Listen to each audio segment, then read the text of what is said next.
Hello friends, welcome to my channel. আজকে আমি এমন সুন্দর একটা নাস্তার রেসিপি এনেছি। সকাল বিকাল যখন মন তখন খাওয়া যাবে, খুব কম সময়ে, শুধু 5 মিনিটে তৈরি হয়ে যায়। তার জন্য এখানে নিয়েছি আমি একটা পেঁয়াজ আর একটা টমেটো আর দুটো মরিচ। সেইগুলোকে আমি ভালো করে কুচি কুচি করে কেটে নেব। প্রথমে আমি পেঁয়াজগুলোকে কেটে নিচ্ছি। পেঁয়াজগুলোকে ভালো করে কুচি কুচি করে কেটে নেব, যাতে কোনো মোটাও না হয় পাতলাও না হয়।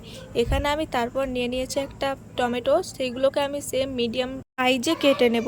এখানে আমার সব কিছু কাটা হয়ে গেছে। তারপর নিয়ে নিয়েছি আমি 5 টাকা দামের দুটো প্যাকেট লেস।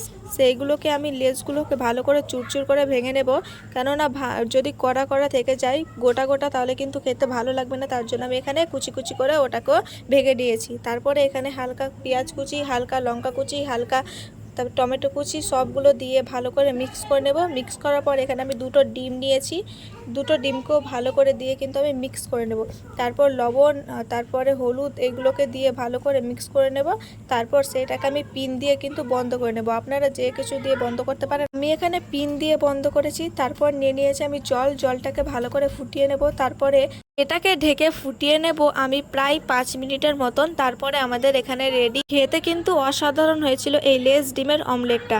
ভিডিওটা যদি ভালো লেগে থাকে প্লিজ লাইক কমেন্ট শেয়ার করবেন আর সাবস্ক্রাইবটাও কিন্তু করে দেবেন। তো দেখা হচ্ছে নেক্সট ভিডিওতে। বাই।